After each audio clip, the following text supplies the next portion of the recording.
Hello बच्चों, स्वागत है आपका हमारा YouTube channel good study group पे। आज मैं आपके लिए लेकर आई हूँ जीवन परिचय की वीडियो, जो कि है जयशंकर प्रसाद की। कुछ बच्चे कहेंगे कि जयशंकर प्रसाद की क्यों, तो मैं उनको जवाब देती हूँ। जयशंकर प्रसाद जी का जीवन परिचय हर साल हर सेट में, चाहे 7 सेटों में से किसी में भी आए, पर ज़रूर हर सेट में आपको देखने के लिए मिलेगा। ज़रूर मिलेगा जयशंकर प्रसाद जी का। अगर आपको 3 ऑप्शन में मिले हैं तो एक जीवन परिचय ज़रूर इनका होगा जयशंकर प्रसाद का। कभी कभार 4 ऑप्शन में मिल जाता है तो इनको और ऑप्शनलिटी मिल जाती है इनमें से करने की, पर जयशंकर प्रसाद हर बार देखा गया है। इसीलिए जयशंकर प्रसाद को आपको एकदम ठोस बनाना होगा। और आपको तो पता है जीवन परिचय बहुत बड़े नंबर में आते हैं और आपके पास OMR का तो बहुत बड़ा खेल है। तो इस वजह से ये जीवन परिचय आपको बहुत अच्छी तरह याद करना होगा ताकि आपके अच्छे नंबर आएँ। अब हम शुरू करते हैं अपने जीवन परिचय। जैसा कि मैंने आपको पहले वीडियो में बताया, सबसे पहले संक्षिप्त परिचय देना होता है आपको। संक्षिप्त परिचय से टीचर पहचान लेगा कि कैसा बच्चा है, इसका लिखने का ढंग कैसा है। ये ऐसा बहुत कम लोग करते हैं। ये ऐसा संक्षिप्त परिचय लिखने का, बहुत से बच्चे होते हैं जो लिख देते हैं, बिल्कुल सीधा लिखते चले जाते हैं। ऐसे ही जो लिखते हैं बहुत ही कम बच्चे लिखते हैं और उन्हीं को टॉपर कहते हैं। अगर आपको भी टॉपर बनना है, 90 प्लस लाने हैं, 90 से ज़्यादा लाने हैं, तो आपको भी ऐसा जीवन परिचय लिखना होगा जिससे आपके बहुत अच्छे नंबर आएंगे। तो हम शुरू करते हैं संक्षिप्त परिचय। संक्षिप्त परिचय में सबसे पहले जन्म कब हुआ था इनका, 30 जनवरी 1889 ईस्वी। जन्म स्थल वाराणसी मतलब बनारस है, वाराणसी बनारस। पिता श्री देवी प्रसाद। कृतियाँ स्कंदगुप्त, आकाशदीप, स्वामिनी, कामायनी, छाया आदि। मृत्यु 15 नवंबर 1937। भाषा शैली भाषा संस्कृतनिष्ठ, अलंकृत तथा चित्रात्मक। ये अलंकृत तथा चित्रात्मक बहुत ही कम देखने को मिलती हैं आपको। इनकी सबसे ज़्यादा आप गद्य में प्रश्न करते होंगे कि उपयुक्त गद्यांश का संदर्भ लिखिए, रेखांकित अंश की व्याख्या कीजिए, इनकी भाषा बताइए। तो आप ज़्यादातर क्या करते होंगे कि इनकी भाषा शैली में लिखते होंगे आप संस्कृतनिष्ठ। ये बहुत ही कम यूज़ होती हैं, अलंकृतात्मक तथा चित्रात्मक। अब विशेष, इनमें विशेष क्या है? छायावादी युग के लेखक एवं प्रवर्तक कवि। ये यहाँ से बहुत ही इम्पोर्टेंट MCQ है यहाँ पे। छायावादी युग के प्रवर्तक लेखक कौन है? आंसर है जयशंकर प्रसाद। तो ये बहुत ही मोस्ट इम्पॉर्टेंट MCQ है आपका। ये पिछली बार भी इसका MCQ आया था, अब की बार जो हुए हैं OMR उसमें एक MCQ था इसमें से। अब जय संक्षिप्त परिचय हमारा ये कंप्लीट हो चुका है। आपने देखा होगा जयशंकर प्रसाद का आप 9th में भी पढ़ के आए होंगे, तो आपको तो और इजी होगा 10th में, क्योंकि 9th में थोड़ा बहुत आपको याद होगा और 10th में आप और अच्छी तरह इसे रिवाइज करने, मतलब आपका इसका रिवीजन हो जाएगा। अब शुरू करते हैं हम अपने रिटन में कैसे देंगे। छायावादी के आधार स्तंभ, कवि, नाटककार, कहानीकार जयशंकर प्रसाद का जन्म 1889 ईस्वी में काशी के प्रसिद्ध सुंगनी साहू नामक वैश्य परिवार में हुआ था। सबसे पहली ही लाइन है छायावादी। मैं आपको फिर बता रही हूँ, इसका बहुत मोस्ट इम्पॉर्टेंट MCQ बनता है यहाँ से। छायावादी के युग प्रवर्तक लेखक का नाम बताइए। तो आपको याद रखना है जयशंकर प्रसाद। इनका जन्म कब हुआ था?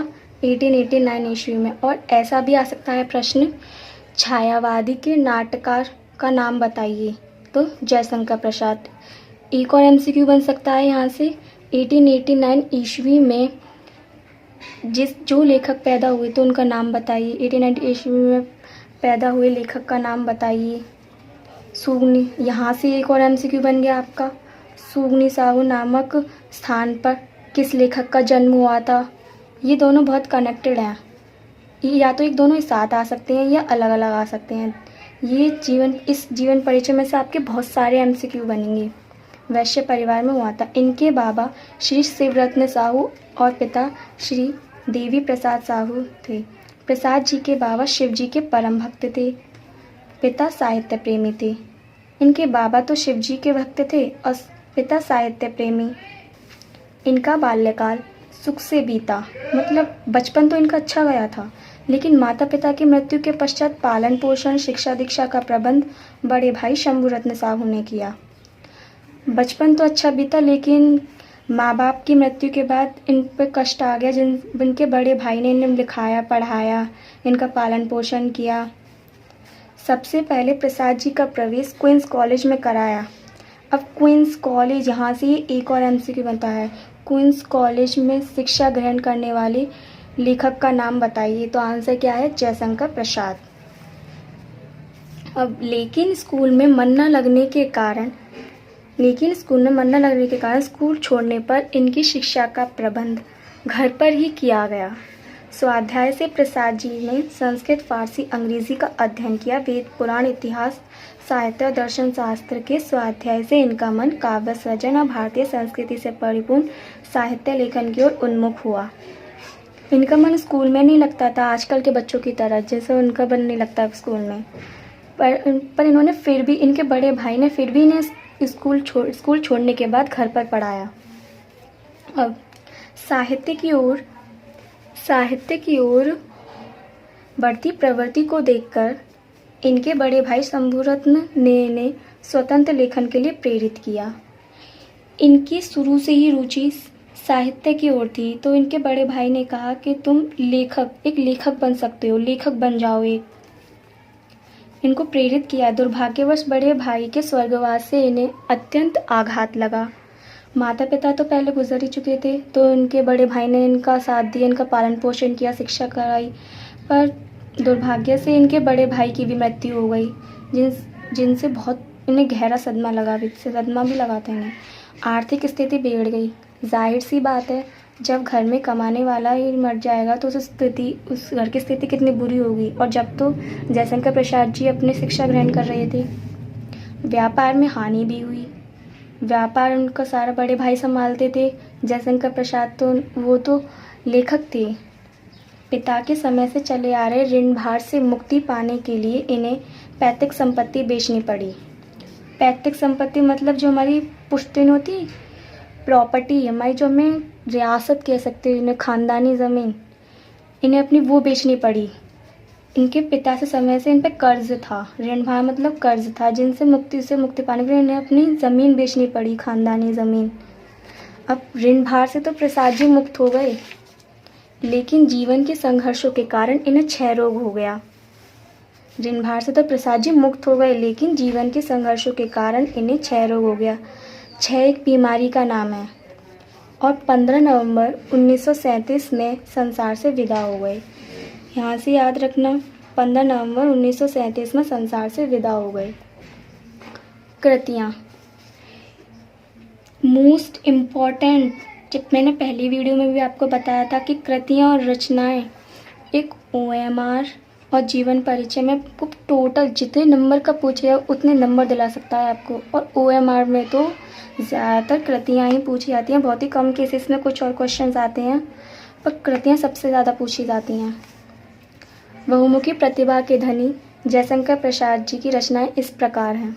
नाटक चंद्रगुप्त, स्कंदगुप्त, अज्ञातशत्रु, जन्मेजय का नाटक, ध्रुव स्वामिनी आदि। ये तीनों तो ज़्यादातर मोस्टली OMR में पूछी ही जाती हैं। चंद्रगुप्त किसका नाटक है, ध्रुव स्वामिनी किसका नाटक है, तो आंसर है जयशंकर प्रसाद। अब उपन्यास कंकाल, तितली, इरावती, इसमें भी पूछा जाएगा कंकाल किसका उपन्यास है, तितली किसकी उपन्यास है। कहानी संग्रह छाया, प्रतिध्वनि, आकाशदीप, इंद्रजाल, ऐसे ही इसमें सेम क्वेश्चन बनेगा आपका।